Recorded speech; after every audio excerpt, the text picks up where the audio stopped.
Yeah, I think it got started. Gosh, y'all were trying to. It looks like rain, but it doesn't seem like there's a lot of rain happening. There is some, I can see it. But in the puddles right there.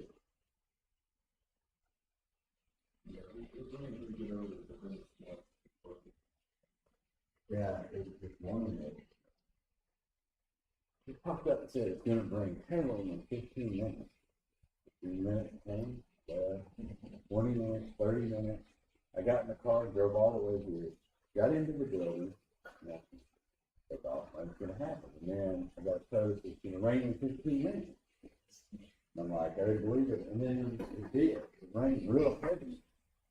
But it rained just real short period. So I don't know whether to trust the weather anymore or not. I'll be right back.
It was.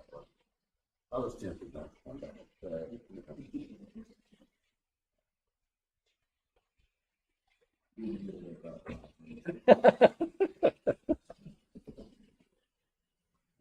When I was teaching in the past school, there was this guy who I remember I just got hired and he comes out and he's heading out of the building. And a friend of mine, he was a professor there too. His name's Jeff. And we were standing there. He goes, "Wow, don't you know there's a class back in there? You have a class at noon." He goes, "I know, but I'm hungry." And he just wanted his car, and that was it. And we were just like, okay.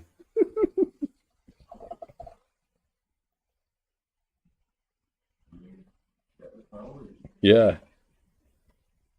Okay, so let me adjust the way this thing looks, and we'll just look at or not each three, all three of these that are in there. Because I think what I did is I broke them into two parts. There was one with the manometers, and then there was the other one with the gauge. And so this is the way the thing looks. Ooh, it jumped. Okay. Okay, so it said a bent plate that is on mine, it says 2.1 meters wide. Now, I kind of look at it like that could be different on different people's. And in the pin at A, and it rests on a smooth support. The fluid is water, it tells you that. And then it says determine the Y reaction at the smooth support B for equilibrium. And so what I'll do is kind of just set it up so that you kind of know the approach. And so with that, let's see if I can get my little, let's see, I got it in a square mode. We're going to go in here, add a page. I'm going to cross that there. Okay. So,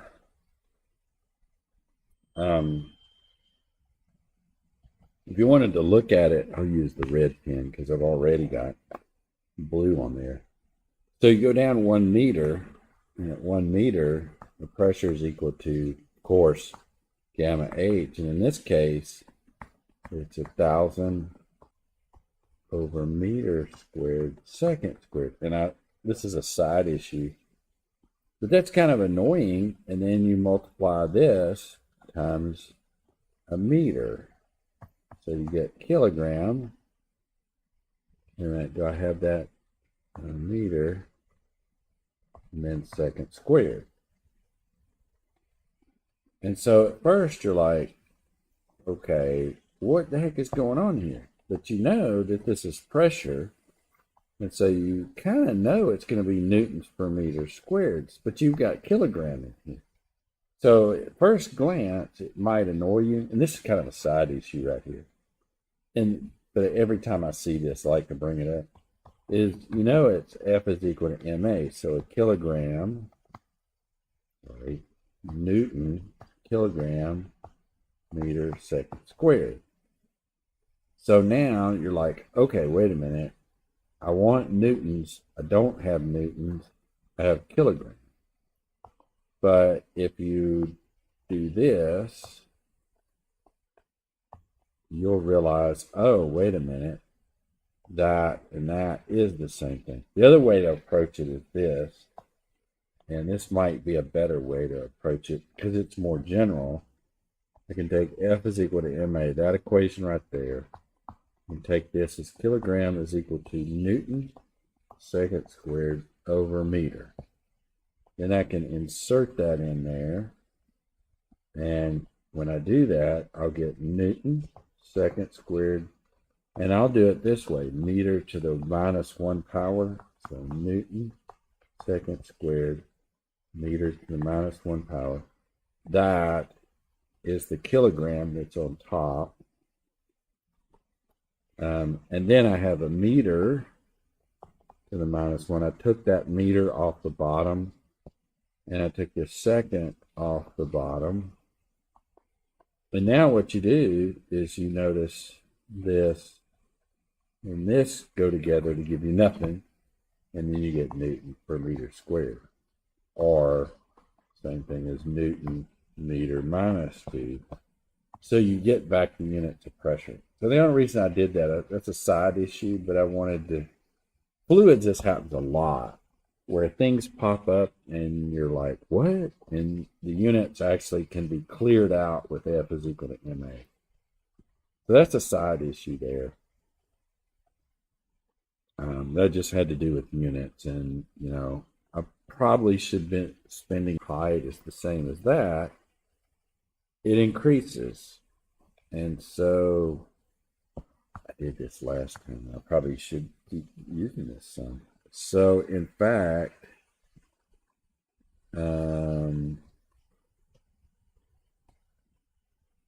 the thing looks like this. It's an increasing pressure as you go down. Now, this can be broken up two ways. Let me do the best I can about lining this up. That's pretty good.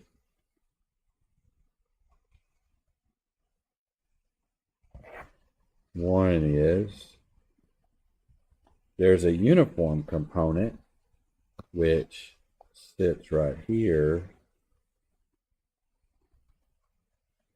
So this is the uniform component, and this is the how do you want to call it? The linearly varying component. But you know the thing was 2.1. Now in yours it might be different. I think that this 2.1 meters wide is probably going to be something that's going to change on everyone's. So mine was 2.1 meters deep. So when I get a pressure here across this, I'll have to have 2 times 2.1 is the area right here. So essentially what you're going to do is you're going to go in, you're going to take that uniform pressure, and you're going to put it right in the center, and that's going to be the pressure times the area. Now my area is 2 times 2.1, but your areas might be different because of this 2.1. Now you've got this load down here. You got two of them. You got a uniform component and a triangular component. And of course the triangular component, its force is going to be going right through that 1/3 up. Now this is a 3, 4, oh that's convenient because that's a 5. 3, 4, 5 triangle, which means that this particular distance is going to be 5/3, and this particular distance is going to be 5 times 2/3. And so, and I think my guess is the picture is the same for everybody's. I can't guarantee that, but so yeah. So you got a triangular component of the load, and then you got this uniform component. It's going to give you a value, say, right in the center. So what I'll do is take all this off, and then say we got one right in the center. This one's going to be a straight up P times area. What's the pressure? The pressure is the same. You have to remember, it's the uniform portion of this load, which was the pressure at this 1 meter. And then when you got that, the area becomes 5 from here to here, and then a 2.1. So yours might be different, might be 2 or whatever. But then it's 1/3. How do you do it? Same way, you do it the same way you did with statics problems.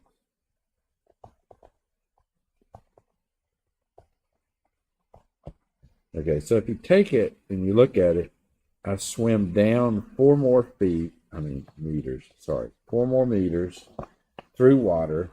So you had a uniform load. We just showed that, the uniform load and then the triangular load. So what I'm doing is I'm looking at only the triangular load here.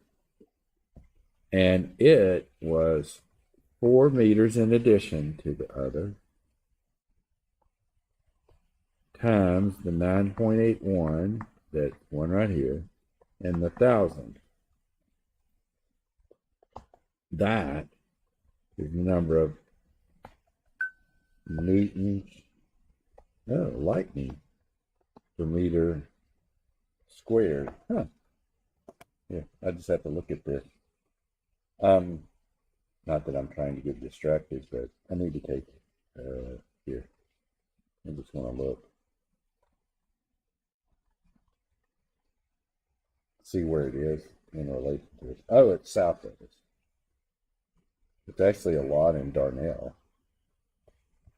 So, which that actually may go underneath us anyway. So, in fact, that's the Newton per meter squared. Now, in statics, what we did is we did these same things, but we found, say it was so many newtons per meter. And then in this case, we have 5 meters. Why? Because that's 5 meters from here to here. But what we need to do is we need to take whatever number this is and multiply it times our depth into the page, which in my case was 2.1. In somebody else's case, it might be different. Just out of curiosity, I'm going to just, let's see. I wonder what happened if I put my finger over that and just, okay, so apparently this number is 206.01, and this number is 82404, and that's newtons per meter squared. Meters, I'm sorry, not with the squared. This one is here. This is newtons per meter squared. That one is newtons per running meter. So remember, in statics, what we did is we knew that the load was 1/3 over from the heavy end. So the equivalent load, we can erase the triangle and replace it with the load that's 1/3 over from here and 2/3 over from here. So that's where we got the 2/3 and the 1/3. But its value is the area of this thing. So if you had a triangle that was 5, you lost half this area up here. So that's why you generally say 82404, and then I lost half of it. And so that's the value of the force. I don't know. My guess is that, I drew this kind of that way, that this one is bigger than this one. My gut reaction is it probably is, but I don't know that for sure.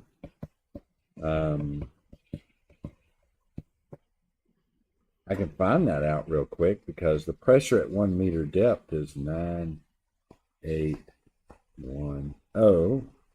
That's in newtons per meter squared times the area of this thing. So this is what I'm looking at here. In my case is, okay, let me get rid of this. 5 times 2.1. I'm pretty sure, not completely sure. Let's see if it even recognizes it. It does.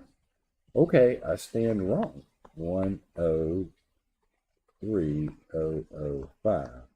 So, oh, well, wait a minute. Okay, what is that number? Okay, I might be right after all. I don't know that. Oh, yeah, I guess I am right. 206,010. So this load is bigger than that load. So yes, that vector is larger than that one. So essentially that's it. Now all you've got, once you've got those, you're supposed to do a free body diagram. Well,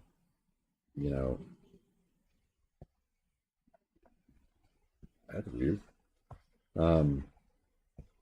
So I don't know what to call it, B, or force it B. Then you've got a hinge force here that's this way and say this way. Hinge, or let's say it like this, AY, AX. So what I would do is jump up here and sum the moments, that's not M, about A equaling 0 and pick your positive direction. Then you got this times this moment arm. You got to figure out the moment arms on this. This is not exactly straightforward. There are other ways you can do it too, but what you'll have to do is you'll have to take this moment. You could break it into components and work it that way, or you could actually draw a vector straight to it and do R cross F. and put the moments in there. It's kind of up to you how you want to do that. So you would take this moment this way, this moment this way, this moment this way, and this moment is going the opposite way. So actually, all these forces, every single one of these forces increase the existence of them, increase B more and more and more because they're produced opposite moments. So this one is straightforward because you go straight across, and what do? You go straight across 1 meter. That's your moment on there. I do not know which way you want to do it, but one of the advantages you have here is this is a 3, 4, 5 triangle. So once you get your numbers for this force here, it's not so terribly inconsistent to break it into its components. And once you break it into its components, then you have to realize this is how far you are down here. So this moment is as if, the what is it called? The transmissibility thing. So once I got these components, I can actually take this force. As long as I go along the action of the load, I can move it to right here. Ooh, without the arrowhead. And here. It looks like I can carry the arrowhead this time. So you move it to right there. You can take this component. Here, let's do it this way. You can take that component. You can move it back up here.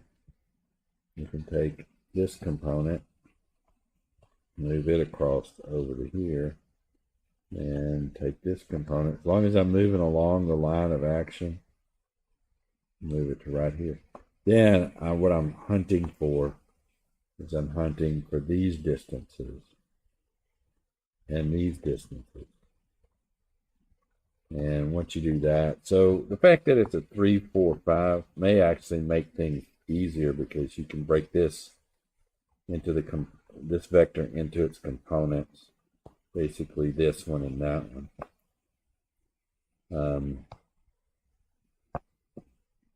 So that's that one in a kind of a nutshell.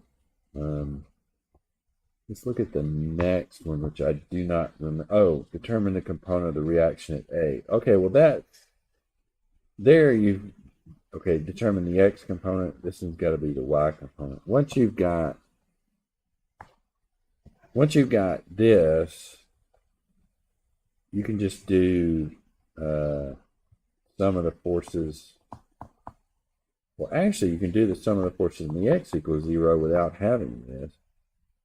But you can do the sum of the forces in the X equals 0. That'll get your X force. Sum of the forces in the Y equals 0. And that'll get you the Y force at A.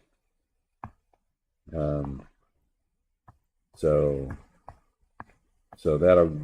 each one of those will get you that. So you basically can go through this step at a time. Now, the person that wrote this book also wrote the statics and dynamics. So I think he's more meticulous than other authors on the fluid static stuff. So the next part comes from this, right? And then, okay, so then there's your find your X and Y component of the force at A. And then you're done with that one. Okay, so let me look at the next one, which I'll just I have to probably wait a minute for it to come up.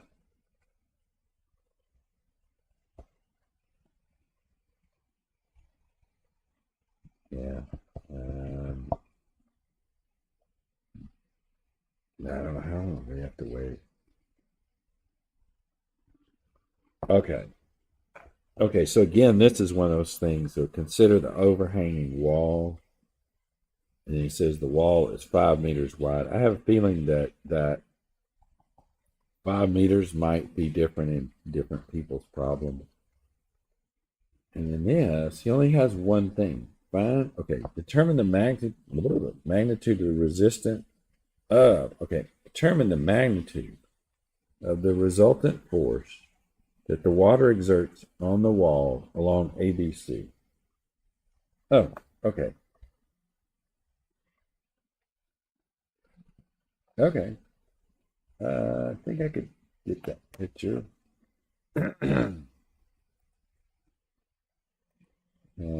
It may not be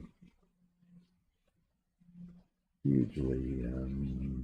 Okay, so if you don't mind, I'll create another page and put this on that page.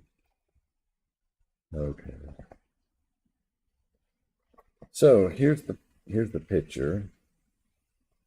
So according to what I'm seeing, I think he only wants to know here. He doesn't want to know here. So this part, A to B, is pretty easy. It's just a pressure or a force that goes vertical. Looks like that.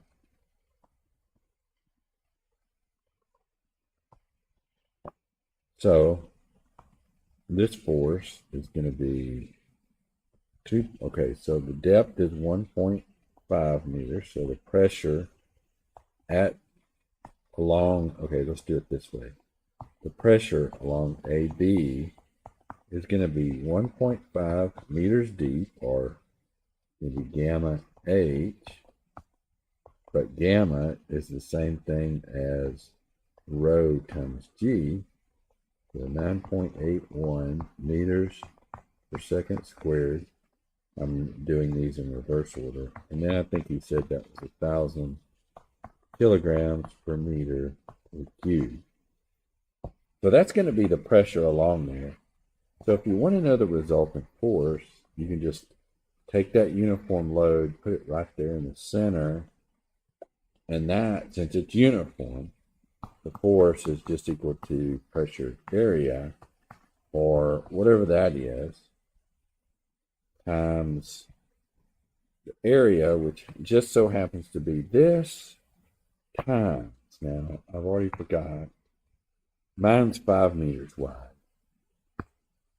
So my area is going to be 2.5 times 5.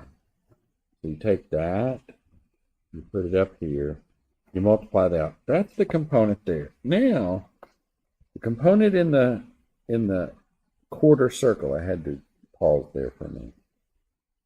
That's interesting, because what we have to do is play mind games here. And so now that I've done that, I'm going to basically focus on that part of it. And I wish, maybe I can. Okay, so we solved that. I'm going to go back and see. I'm going to go back to student view. See if I can see a better view of that picture. And if I could zoom in on it, I could get a better copy to move over to there.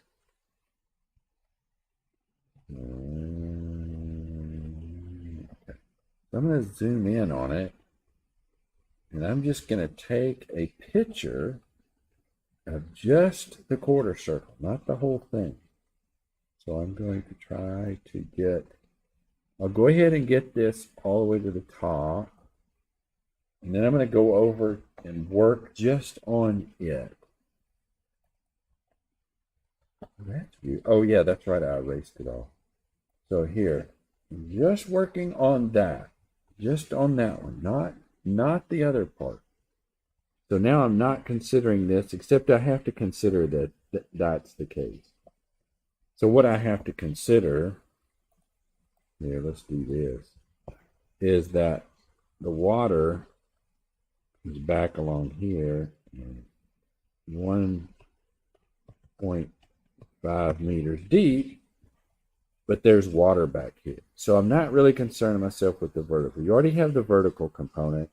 You'll have it, and you'll have some sort of F here that happens along AB. So you'll have a FAB number. So after you work that first part, you got a FAB number. Now, how do you solve the second part? Well, what you do is there's two ways to look at it. Let's imagine this guy back here with his hat, and he stares at this. So what he sees a vertical gate projected back at his eyes such that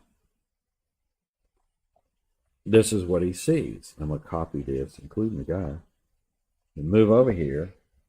And what he sees is, and here I'll try to line it up for you, so that the pressure on this physical gate that isn't truly there looks like this. It's a certain pressure here, and it increases as you go down. And this will be the resultant of this will be a horizontal load that's pushed to the right. Now, what is that? Okay, well, you can break this into two components. So you can leave them as two components, and you can do like this. I got two components, one here and one here. And what are these going to be? Well, I'll find those out. Whoops, I was trying to do something different there. I'll find those out by finding the information on this diagram. So we'll work on the horizontal forces first. So how do we do that? Well, what we do is we basically go in. We realize that this is still the pressure difference here. So if I'm looking at the pressure at the top this point here and this point here are the same, then that pressure is still equal to the 1.5.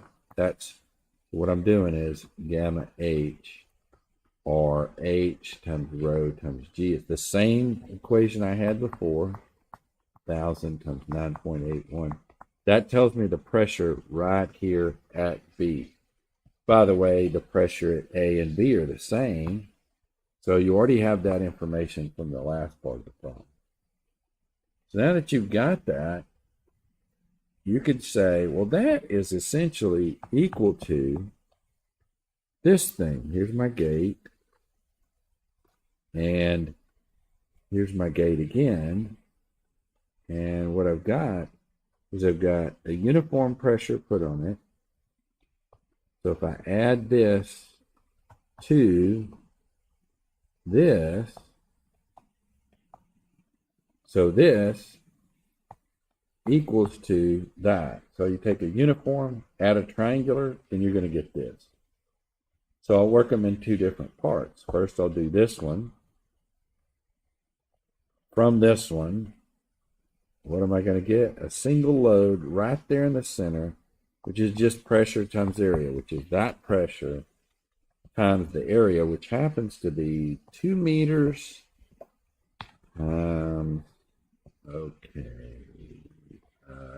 I think mine was 5 meters. Yeah, mine's 5 meters wide. Okay, so I keep forgetting that, but mine's 5 meters wide. So my area, my particular area, is 2 meters from right here times 5 meters, which is in my problem statement. So I take this number, multiply it times actually 10 for me. Yours might be different. And then that'll give me that load sitting right there in the center. This one, on the other hand, is a little bit different. And you're used to this before because this is directly out of statics. And your load is 1/3 from the heavy side. Remember, it's 2 meters. So this is 2 times 1/3, or 2 times 2/3 from the light end. What's its value? That's a good question. Now you have to realize you went down to B, you go a little deeper, you get to C. How far did you go? You went down 2 more meters. So the delta P here is actually 2 meters times 1,000 times 9.81. Why? Here I went down 1.5 meters. Well, I'm adding this and this together to get that. So now, How are you finding this? Well, this is the pressure. So you got the pressure times the area, which again, mine was 2 times 5. But actually, there's only half of that here. So you got to take half of it off because you're missing this top half. Whereas over here, you didn't. You had a perfect rectangle. Here you don't. You got a triangle. So you take half that off. That means that this is a pressure 2, which is not the same as this pressure, times the area divided by 2, where I'll say that's pressure 2. I'll say that this is going to be pressure 2 right here. Now that you have that, you'll have this load going right here, and this load going right here. So you've got essentially, if you do a free body diagram here, let me go back and put it on the original picture. So this is the original picture. You got, and I'll color code it kind of. So here's this one, and you got a force going that way. Then you've got the projection here, and you got one straight in the middle, and I don't know the magnitudes of these. And then you've got one a third down, so I'm going to make it a little bit longer. And so this is a distance from the bottom. I'm just going to say it's 2/3, and this is a distance of 1. Why? Because it's half of 2. But now I have the fact that this blob of water is actually pushing up on this. In other words, if you imagine you cut a hole right here, the water would come up that hole.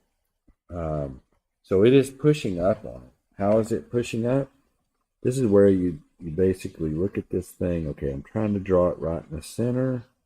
The centroid of this object, which is, well, it's the same thing here, but who cares about that part? But it's 4r over 3 pi. You can look on those centroid diagrams. We looked at it in the last lecture. And essentially there is a force, and I'm just drawing it. Maybe I should make it in a different color here. I don't know. Let that color. So it's going straight up because it's, I'll give you a case in a little bit where it's going the other way. So it's going up because the water is pushing up on it. It's 10 to 1 to float this thing. If this thing is not heavy enough, it's just going to pick it up out of the water. So what is it? It's basically this weight is equal to the volume times gamma. I'm not even sure. Can you even see that? I guess you can. It's a weird color. Let's change the color. I don't have. I don't know about that. I think I already have that color. I got a dark green or a light green. Okay, so let's do that. Weight is equal to gamma times the volume. The gamma is still rho times g times the volume, which is 1,000 times 9.81. Now the volume of this thing, what's the volume of this thing? It's all this, which is pi r squared over 4, because it's a quarter circle. And again, mine is 5 into the page. And that's the actual uplift right here, located right there in the central of this quarter circle. So with that, you've got this load, this load, this load, and that load. It sounds to me like he wants the magnitude. So if that's the case, knowing this guy and the way he does stuff, he's going to want to add all your x components together. So you're going to want to add this one and this one and this one together. And then you're going to want to add your y together. This is my guess. No guarantee that I'm correct here, but my guess is he's going to want you to add those together. Ooh, I got rid of both of those, and I did not want to do that. Okay, so I'll leave those there. Maybe I can do it this way. Here.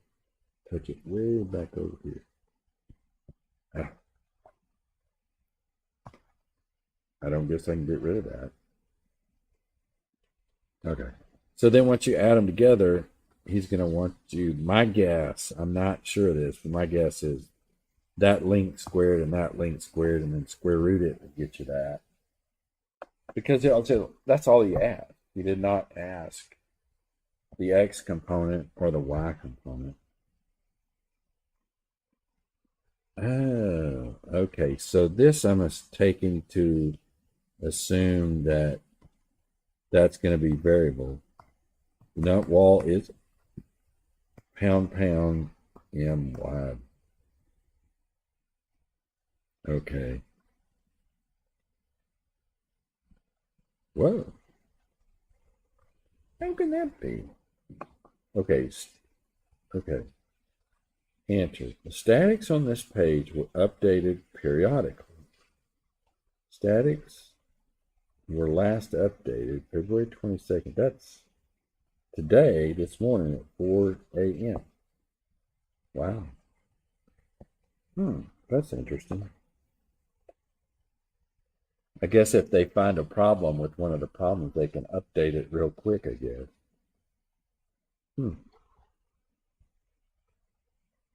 So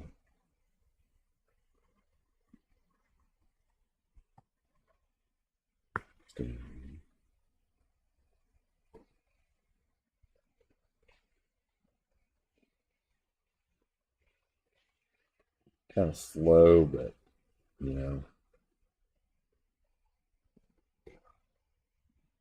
Okay, what is that? Was 2. What is 3? Okay, I'm pretty sure I hit that button.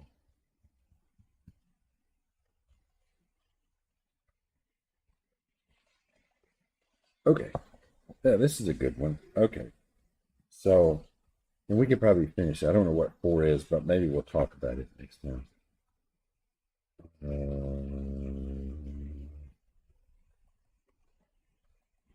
Maybe.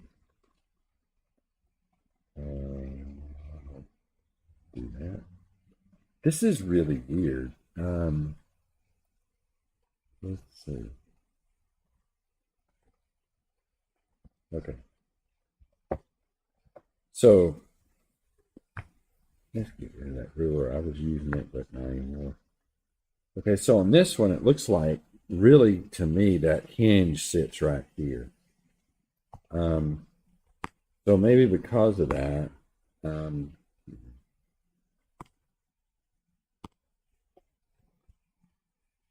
if you do a free body diagram, you could say maybe a x, and I don't know. I'll make that go down, a y. And then you've got this, which is the tension going over here. And then my guess, I didn't read the problem, but my guess is determine the magnitude of the tension in the cable. Yeah, part, show all the hidden parts. So determine the component of the reaction at A, and determine, the X component and the Y component. So essentially, he wants you to find everything there. He wants you to find this, and the tension. So we'll call this tension at B. This problem looks very much like the last in the fact that, here you can go back here and stare at the thing, and what you see is you see the horizontal component. In this case, you just see this. Okay, and so that's essentially basically going to boil down to a single load 1/3 from here, which actually that's kind of convenient. So it's 2 here and it's 4 here. And so that load itself will again be, okay, so if you think about it, here's your triangle. At the very bottom of this thing, the pressure is going to be gamma H, or he likes to see rho GH. Well, H is at the bottom, it's going to be 6. I'm doing these in reverse. Row is 9.81. I think it was water.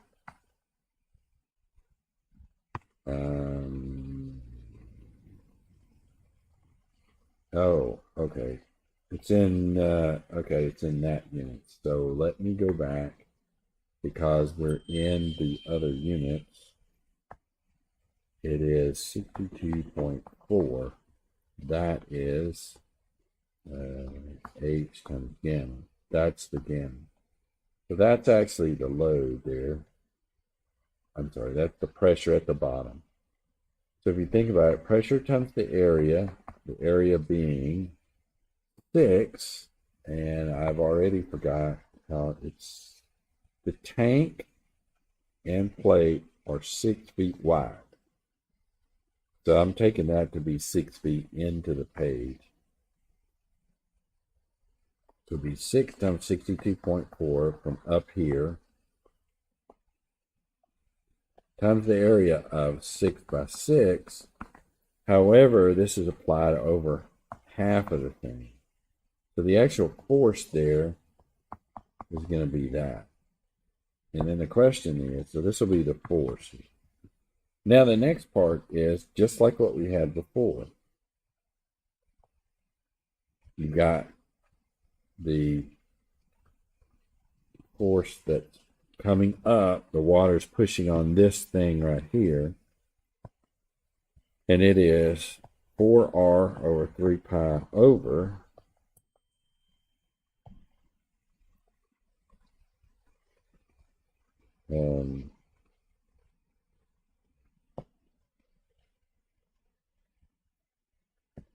so 4r over 3 pi over, and the weight, or the inverse weight of the thing, is gamma times volume, and that's the, 60, that's not a 6, 62.4